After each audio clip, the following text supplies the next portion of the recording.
Una historia muy relacionada a nuestra ciudad, a nuestra región, la historia del ex sacerdote Walter Avancini, denunciado en diferentes situaciones por casos de abuso sexual. En este caso, la historia personal de Daniel Vera, que en la mañana de hoy presentó oficialmente su denuncia en la justicia, 30 años después. Daniel Vera, que según lo había contado ya en su momento, había sido víctima de abuso sexual cuando concurría aquí a Río Cuarto a visitar a un familiar que justamente estaba en el ámbito del seminario. Una denuncia que echa luz sobre los hechos terribles que ocurrían con Walter Avancini, una persona sobre la cual ya pesaban denuncias incluso antes del momento de ser ordenado sacerdote. Vamos a saludar a Daniel Vera, el denunciante. Hola Daniel, buenas noches, bienvenido. Buenas noches, Pablo, ¿cómo te va? Bien. Bueno, gracias por su tiempo. Por favor. ¿Cómo tomó esta decisión tanto tiempo después?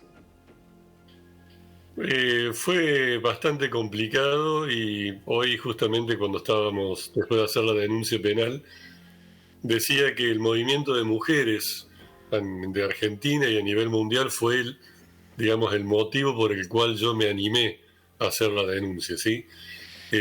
Tengo hijas jóvenes, 19 y 24, y también su fuerza y sus cosas, su acompañamiento me permitieron tomar esta decisión que hoy le agradezco haberlo hecho, pero bueno, en su momento es como que uno por ahí duda de hacer semejante denuncia y semejante esfuerzo, ¿no? Claro, claro, claro.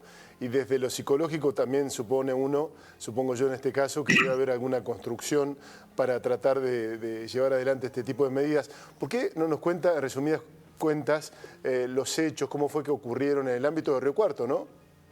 Sí, de la diócesis de Río Cuarto, ¿sí? El hecho concreto ocurrió en Arias, que es uno de los pueblos, de los últimos, creo, de allá para el este, de la ciudad de la diócesis de Río Cuarto.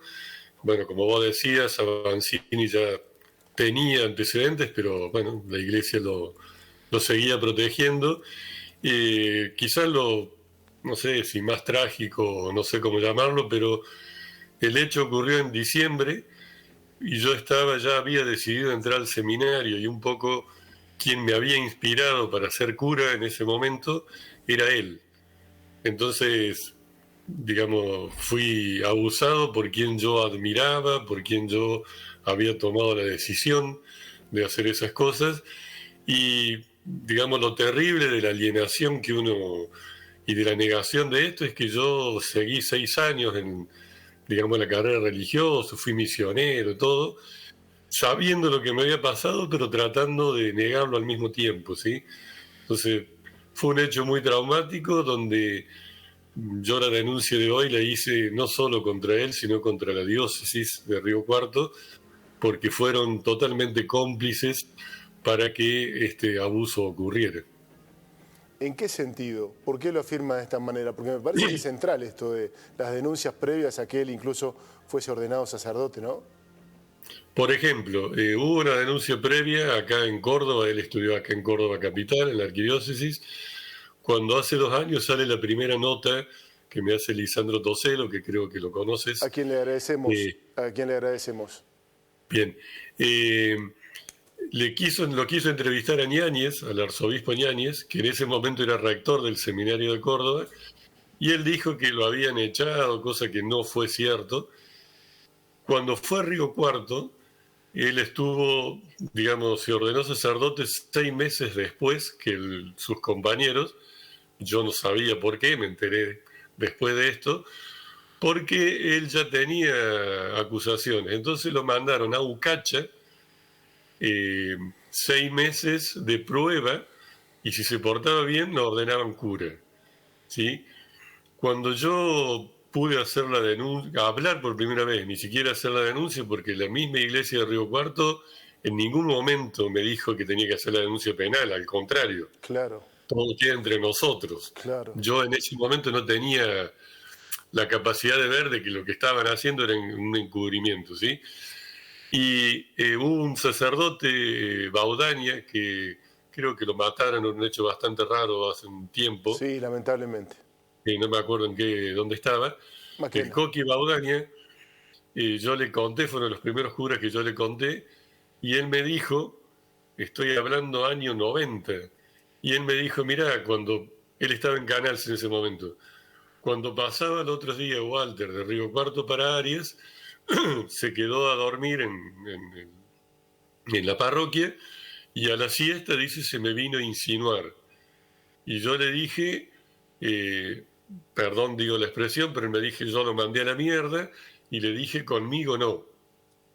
Yo en ese momento no tomé la dimensión del conmigo no, pero es muy grave, Pablo, porque el conmigo no significaba, a mí no me hagas nada, hacelo los otros. Yo no pienso denunciar que vos seguís en las mismas cosas. Es decir, que todo el mundo en Río Cuarto se haya callado, porque todos saben, Pablo, todos saben. Porque cuando yo dije en el año 90, cuando me animé a decir, todo Río Cuarto sabía. Sí, Stafolani, cuando permítame. fue obispo, le Sí. preguntamos qué iba a hacer, le preguntó a mi papá en ese momento y no hicieron nada.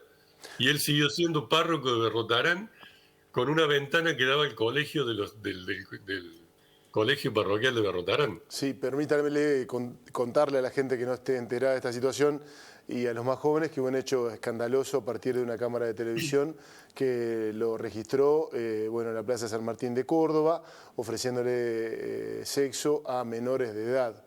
Esto Eso. terminó determinando que fuese expulsado de la iglesia. ¿Eso fue formalmente lo que ocurrió? Yo no sé, la expulsión de la iglesia yo dudo que sea formal, Pablo, Ajá. porque después de eso, si vos averiguás, o digamos, se lo mandó de retiro, vamos a poner entre comillas, como dicen los chicos, a Buenos Aires, y después como que desapareció, pero yo no, que yo sepa, nunca le pidieron, entre comillas, la baja, ni le dijeron que tenía que renunciar, nada por el estilo, o sea, lo borraron. En el programa después de Miguel Claria, cuando hace la acusación, a la semana siguiente lo entrevistan a Stafolani, y Stafolani dice que estos pecados, porque la iglesia dice que son pecados, no delitos, se curan con ayuno y abstinencia, no sé, una macana así. Eso dijo, y jamás hicieron nada, jamás hicieron nada. Y lo peor fue que después terminó trabajando en el ámbito educativo, precisamente en la DIPES, donde aún hoy su hermano es inspector, y Hugo Zanet, el director de la DIPE, que es de la zona de Río Cuarto, también de San Pacho, director de la DIPE, ambos le permitían ir a colegio y le recomendaban como asesor pedagógico. Daniel, Entonces, sí. Gracias por su tiempo. Vamos a seguir de cerca lo que ocurra con el marco de esta denuncia que hoy usted ha presentado. Que tenga buenas noches. muchas gracias, Pablo. Gracias. Buenas noches.